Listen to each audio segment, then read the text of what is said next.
Welcome to Hello. Pop's React. You're me, BP1 and BP2 as always.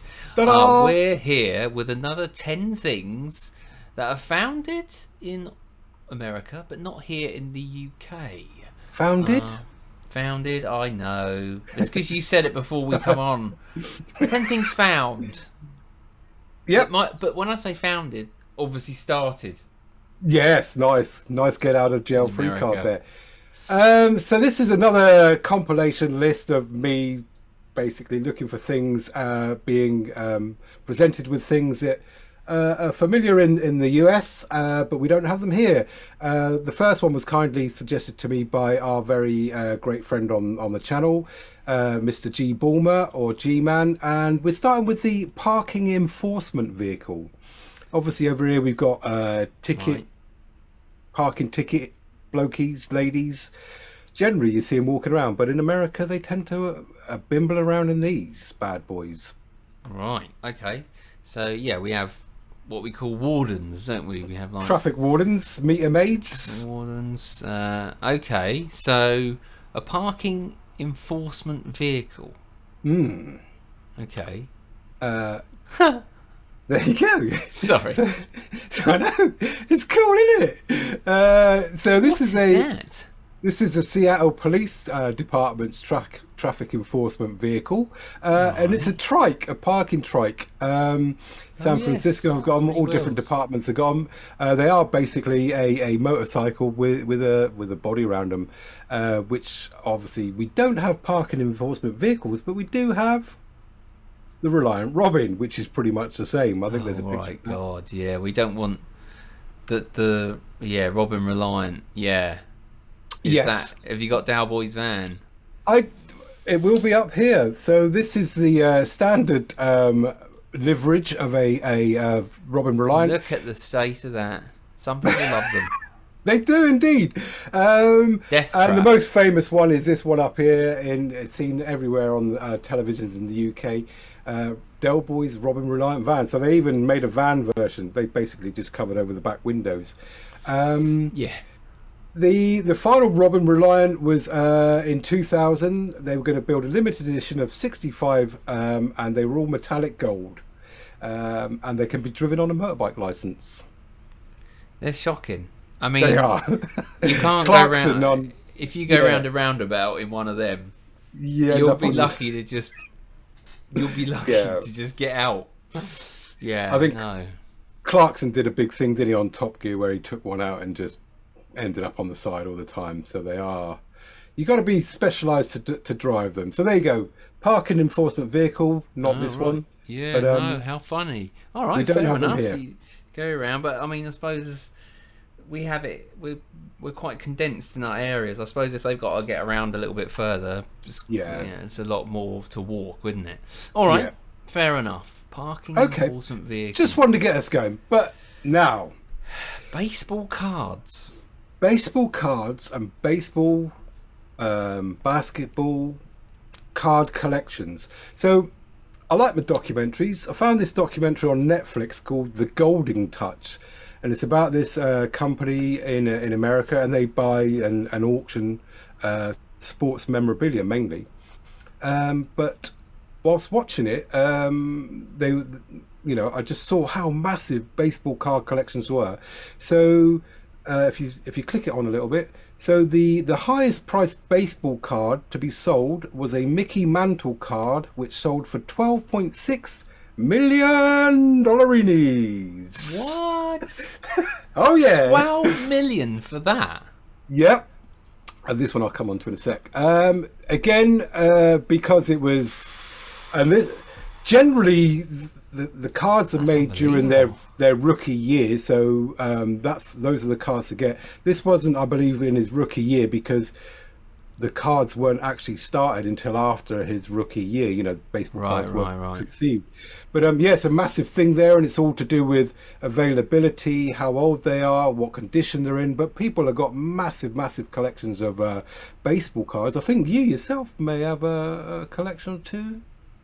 Don't you? Oh yeah. I mean, I noticed that you've got the word Tops on there, 1950 Tops. Obviously, that's the manufacturer.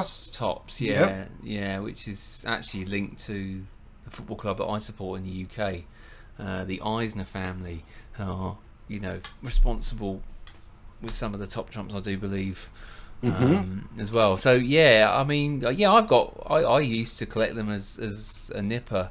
You know, as a young lad, I used to connect football, you know, soccer to you in America. Paninis stickers every year. Yeah, paninis, or, you know, match, I can't remember, I think they were called match stickers, you know, of the soccer players and everything. So so as I say, you know, baseball card collecting is massive over there. And then if you click onto the next one, this is something else that was massive over there recently. So this is what they called a LeBron triple card. Right. It was released by Panini, Flawless Triple Logo Man. Oh, sorry. That's okay. I thought I paused it. Flawless Triple Logo Man featuring LeBron James is numbered 1 of 1, and these NBA logos are cut from 3 of his different game jerseys. And released as a card, so it was only 1 of 1 anyway, and it was a massive thing over there. Who was going to discover the LeBron, you know, because you got to buy your pack of cards and open them all up. Oh, right. So they were, you know, it was just released in the wild, and I think apparently Drake got in on the act, and there was people were offering massive rewards for the person that found it, and I believe it was a group of 3 guys that sort of banded together, and then they, you know, they sort of make up a conglomerate to invest money to buy packs of cards. And they discovered it, and then it was Golden's Collectibles sold it for $2.4 million.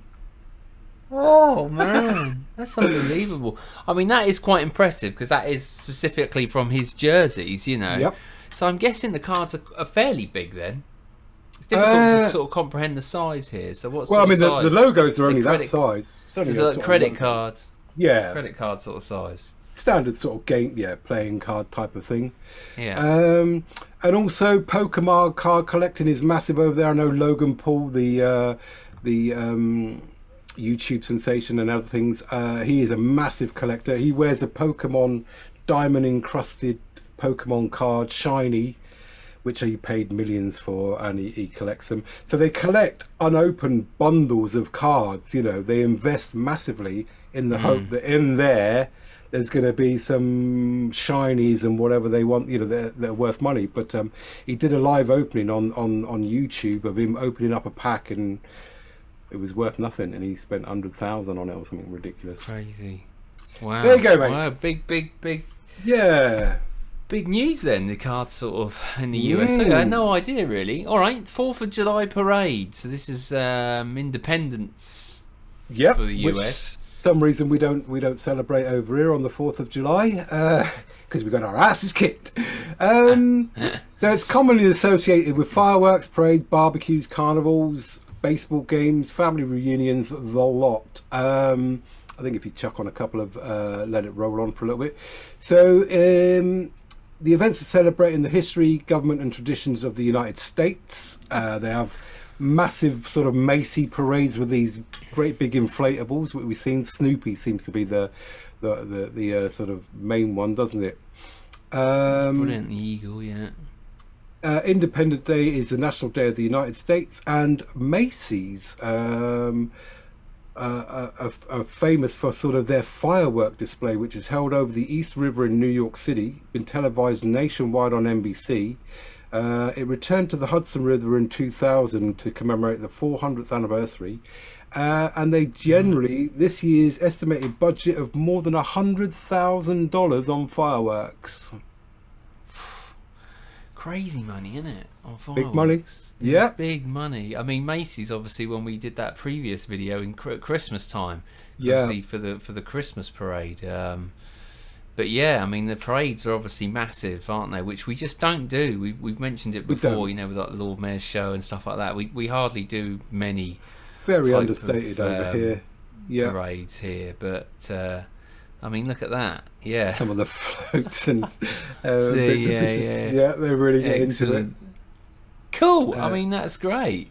That one there was my favourite. I mean, check that horse out. The horse. Oh my word. Wow. Yeah. So 4th of July parades we do not do. No, it'd be quite cool to have a look at some actually this year, wouldn't it? Yeah, yeah. To see when they come, when they're out. Yeah. You know, check out the firework display from Macy's. Yeah, I'm sure there's going to be some live streams online that we can check out and watch. All right, cool. All right, what's this one? Corn dogs. Yeah, we've mentioned them a few times on the channel.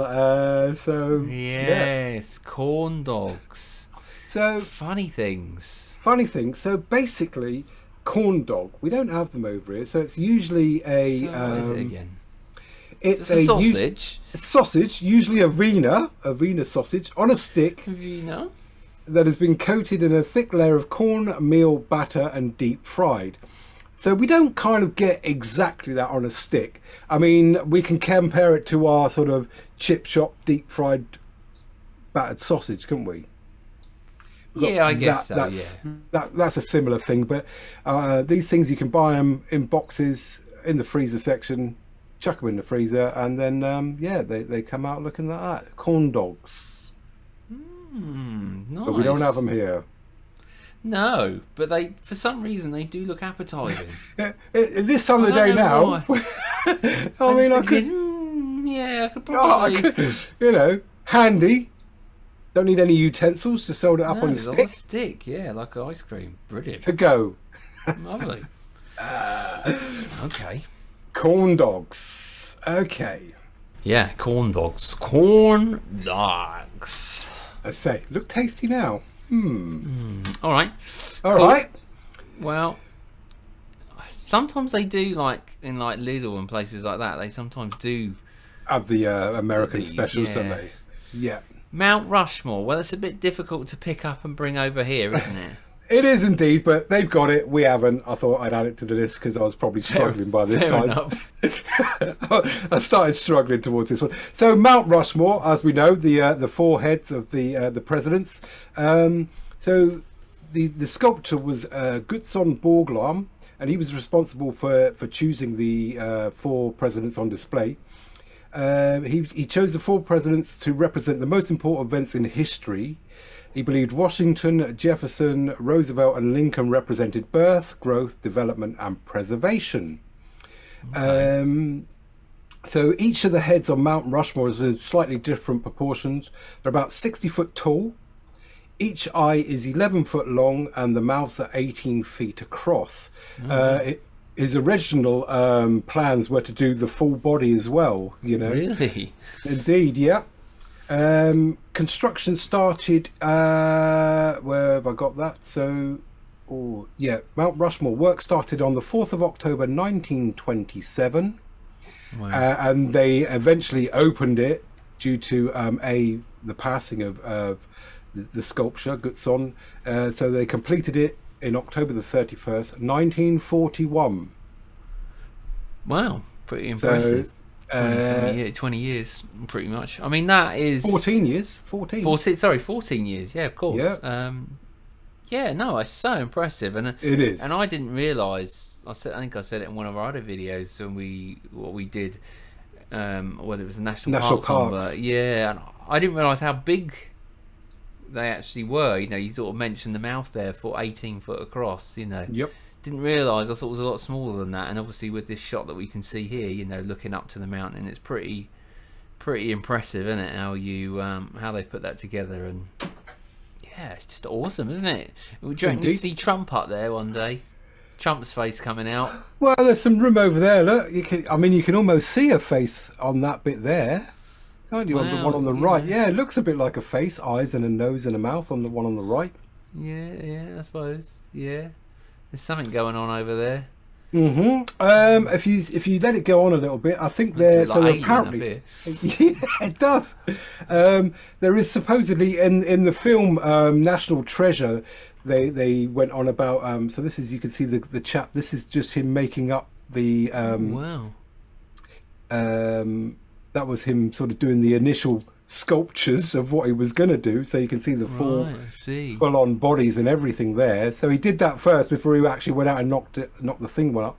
And here is a sort of a hidden cave, a hidden room, they reckon. So in the movie National Treasure, they showed this, and there really is a hidden room behind Mount Rushmore.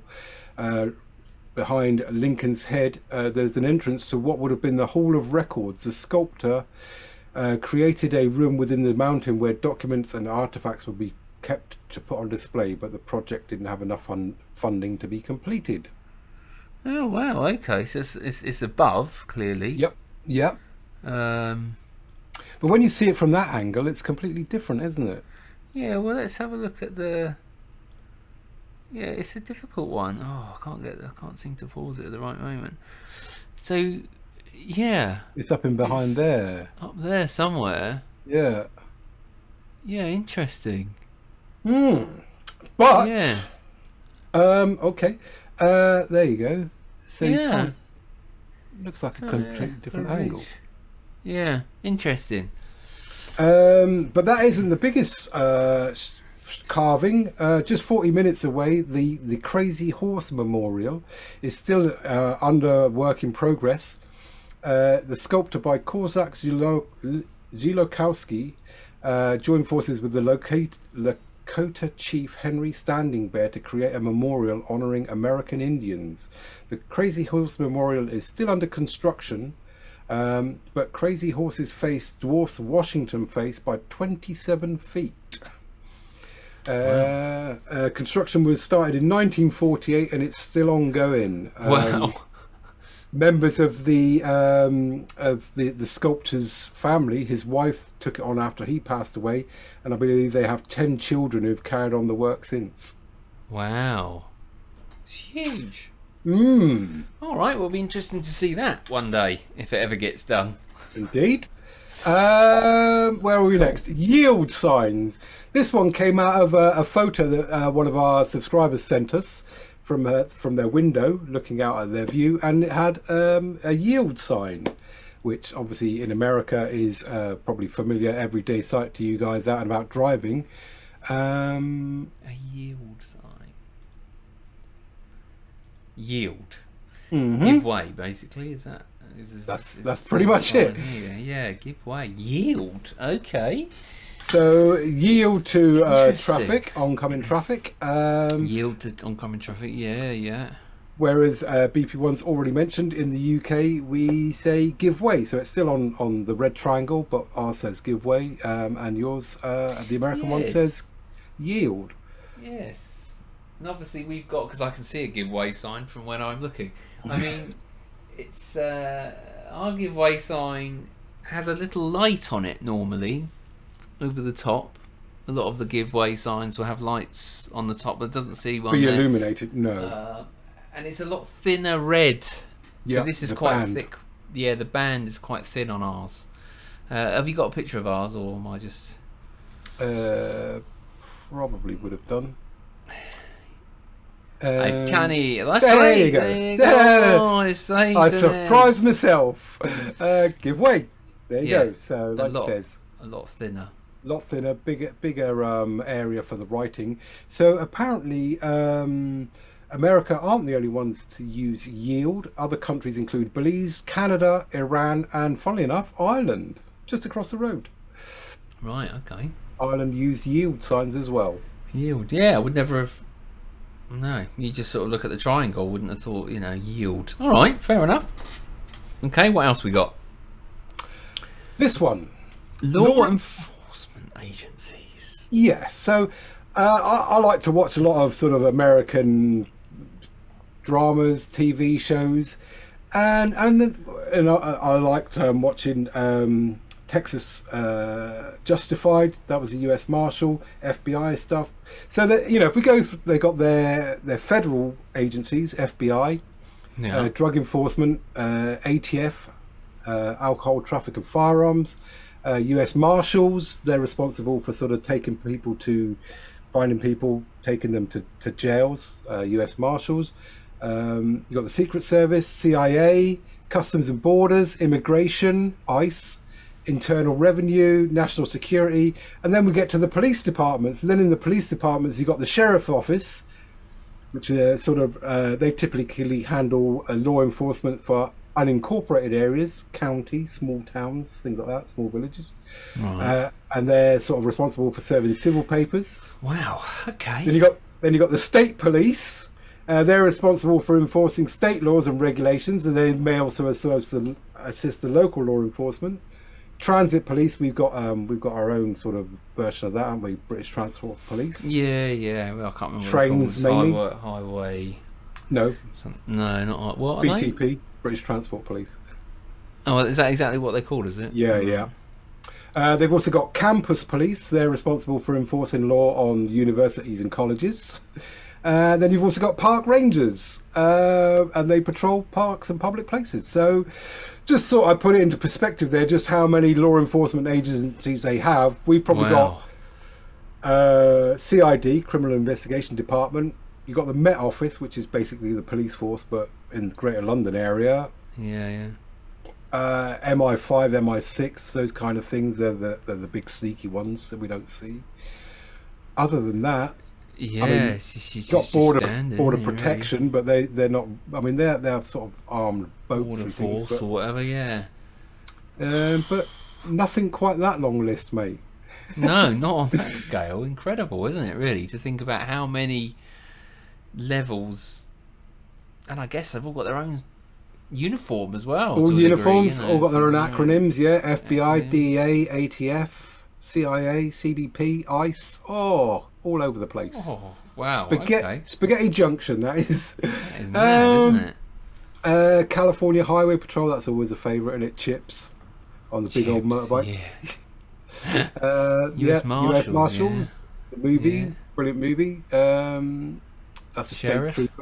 State Trooper, Sheriff, yeah.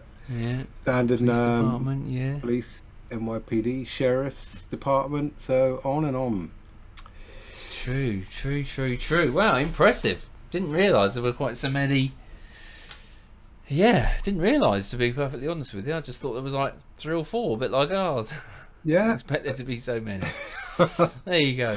Oh, impressive. There you go. We don't have money over here in the UK. All right, what's your next one? Big trees. Big trees. There's trees and there's big trees. I mean, again, we did this one on our national parks, didn't we? But I thought I'd add it in there for people that haven't seen that. So you mentioned in that one there is a famous big tree, which, can you remember what you called it? Oh, it was beginning with S, wasn't it? Mm-hmm.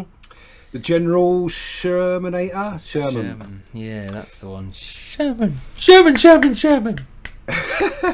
So great film.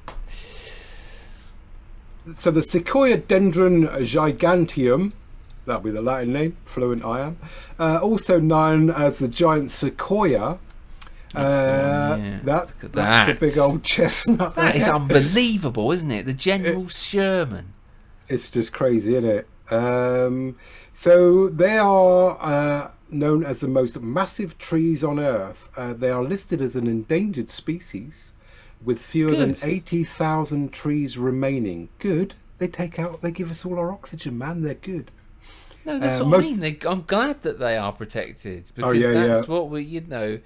We don't know if you've ever seen a giant pumpkin in front of you and you're like, wow. Look at something like that. I mean, do you know what I mean? You mean it's so you'd feel literally like what do they call them little people? Honey, I Shrunk the Kids, wouldn't it? Lilliputs. Well, yeah, no. What was that other film? Gulliver's Travels? Not Hobbits. Yeah, Gulliver's. I can't remember. Little people, as in Little People. Honey, I Shrunk the Kids. Remember that one? Yep. Yeah, that's what it must feel like walking next to that thing. It's crazy, isn't it? I mean, they're not being most of them aren't being lost to logging or anything like that, but basically from fires, you know, forest fires are decimating, and we've seen quite a few, obviously, haven't we, recently on the TV over here, the sort of California fires and things like that. So the General Sherman is estimated to be around 2,200 to 2,700 years old. Wow. It is 274.9 feet tall. It has a circumference at the base of 102.6 feet. Around the bottom there. Oh, that's incredible, 100-foot base. It's crazy, isn't it? And the first branch is 130 foot above the base. So you got to climb 130 foot to actually reach the first branch. Amazing. And just a little bit of information here. We do have sequoia trees in the UK. The giant sequoia nursery were introduced to Britain in 1860, and Elveston Castle County Park has 2 of the original species still going strong. Probably They takes were a a lot lot of room younger, over though. it. 2 of them, 1860. Yeah, I don't know how big Yeah, they it's were. not that old, is it? So, No. you know, it's not even 200 years old, you know, so... 2,200 years of General Sherman. 2,200 years, incredible. Incredible. Amazing. Look at that. I mean, size... Just looking up is amazing. I think that you can see the sort of bloke down here, look. Yeah, in that's the front. a smaller one, yeah. Wow. Okay. Jaywalking laws? Jaywalking laws. Okay, so jaywalking in America is considered an infraction, but in some jurisdictions it is a misdemeanor and could require a court appearance. The penalty is usually a fine. So basically, for crossing the road on not a designated crossing place. Really? Yeah, so, yeah, you can get fined for crossing the road irresponsibly. So right, okay. So like this. Like that. So that is considered a jaywalking infraction, and you could be arrested and appear in court and receive a fine for it. You're supposed to cross on pedestrianised crossings and things like that. Wow. Anyone watching it? Have you ever known anybody getting a jaywalking fine? So in England, Wales and Scotland, it's not illegal to cross or walk on all roads except motorways. Oh, sorry, mate, if I'm boring you. No, I didn't watch sleep last night. Well, yes, it is illegal. Yeah, imagine that. It's like crossing a highway, and you just can't do that, can you? No, so it's not illegal over here to cross any road except the motorway and roads where it says no pedestrians. But jaywalking is an offence in Northern Ireland. Right, okay, didn't know that. Didn't know that. Very odd. The things we didn't know that we do now. Yeah. All right, well, that's interesting. Handball courts. I'll think that when I go to America. Handball courts. Right, handball we don't play handball over here, do we? Not at all, no. And it's something that I do know that sort of on Venice Beach there are some handball courts around the back. They often sort of appear in TV shows and things. But big, massive thing in America, mate. So right, it's played pretty much the same way as squash. The rules are pretty similar, you know. Hit the ball against the wall to try and sort of so your opponent can't return it. Yeah. It's also referred to as wall ball, and the users use their hand to hit a rubber ball against the wall. It surely is. I mean, these look like they've got some sort of glove. I mean, this guy looks like he's got a glove, surely, because otherwise it's going to kill your hand, isn't it? Well, needs some sort of protection, surely. Tufties, isn't they? I doubt they did in the old days. Maybe a leather glove or something like that. But it's not. It's just your hand, basically. Yep. And that guy next to your shoulder's got gloves. So yeah, they seem to be wearing gloves. Well, interesting. So basically, squash without a racket. Ultimately. Pretty much. Yeah, you can see that sort of squash derived from this, the early version. I mean, in America, they've had national handball championships held annually since 1919. If you sort of let it roll on a little bit, the UK has only one purpose-built handball court, which is the Court Nelson Handball Court in Glamorgan, Wales. And this is the very one here. It was built by the landlord of the Royal Oak pub to entice customers away from the Nelson Inn. How bizarre. Yep, because they used to... the local Irish navvies and that were around at the time, sort of building all the railways and that, would play it, but they'd bet on the outcome. So the court was famous from 1880 until the Second World War. They had annual tournaments lasting from May until August, accompanied by much betting, it says here. Fair enough.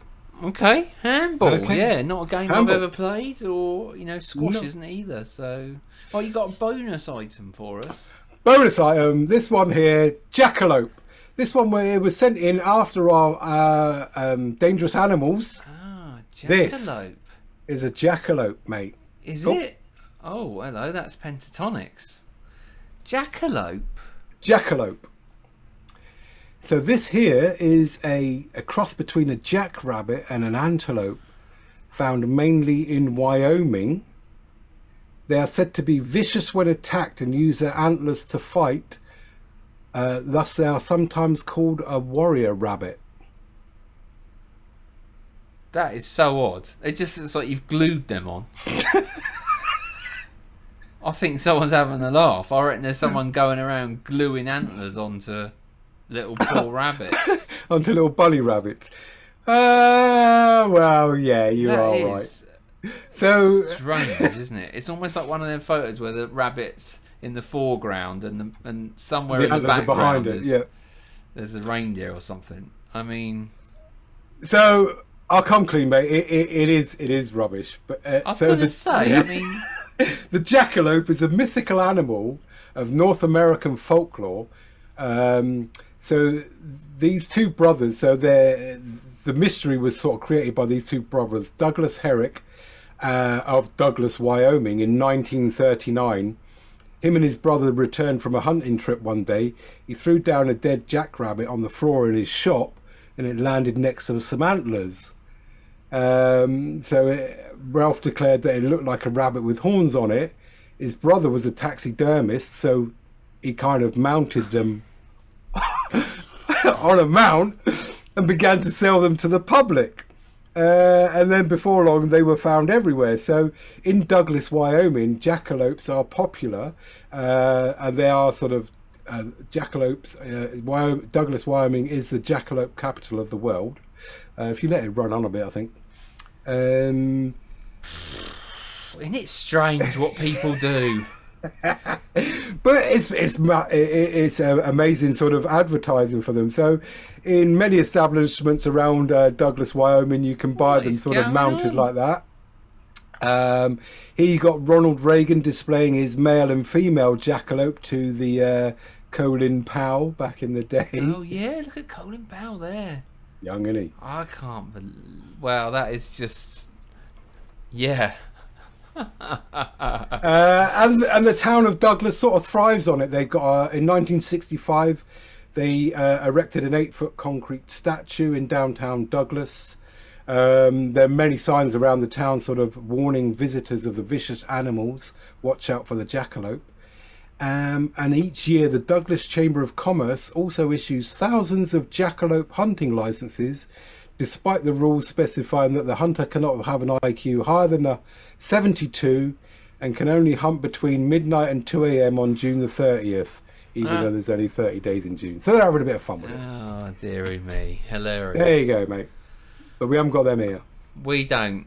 No. We don't indeed. No, we don't indeed. Not even in that. Not even on the wall. Brilliant. All right, well, that's interesting. Yeah, I mean, 10 very diverse, weird things there, wasn't it? That we don't have in the UK. That we don't have. No, we really don't have those other ones. No, and they don't even generate a conversation at all, really, to even know about that until the video we've just done. So weird. Let us know in the comments. I mean, the one thing that we do have, anything which you I thought we might have had that we didn't. Yeah. Well, the one thing that I did have, and I forgot to note it down. So when I did the Mount Rushmore one, the one that we do have over here is we got the famous chalk carvings, haven't we, on the hillside? Yes. And we've got the Cern Giant in Dorset. We do. Which is supposed to be 400 years old, also known as the Rude Man, because he's got a full set of crown jewels on display. Yeah, it's got a full set of crown jewels. So when your kids go past, oh, look at that on the hill. It's massive. Try explaining that one out. You know, oh, it's a sword from all those years ago with a rounded edge. We'll put a picture up there for you to enjoy just before your meeting two veg. Yes, indeed. All right. Well, there you go. 10 different things found in America that are not found here in the UK. I hope you enjoyed that. I hope it was informative. Anything else on the list? A lot of effort into that.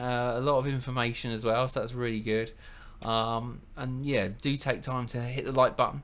It does help us out, especially on these type of videos that aren't necessarily, you know, a reaction to something that's out there. This is sort of like our own work, you know, that we've put into it, or BP2 has. So it'd be much appreciated if you could hit the like button. Thank you very much, Joe. Anything that you think that should be on the list that isn't, pop them in the comments and we may follow up. Brilliant. Yeah, it's always interesting to know. All right, until tomorrow, it's goodbye from me. Goodbye from him. Bye. Let's go find a jackalope.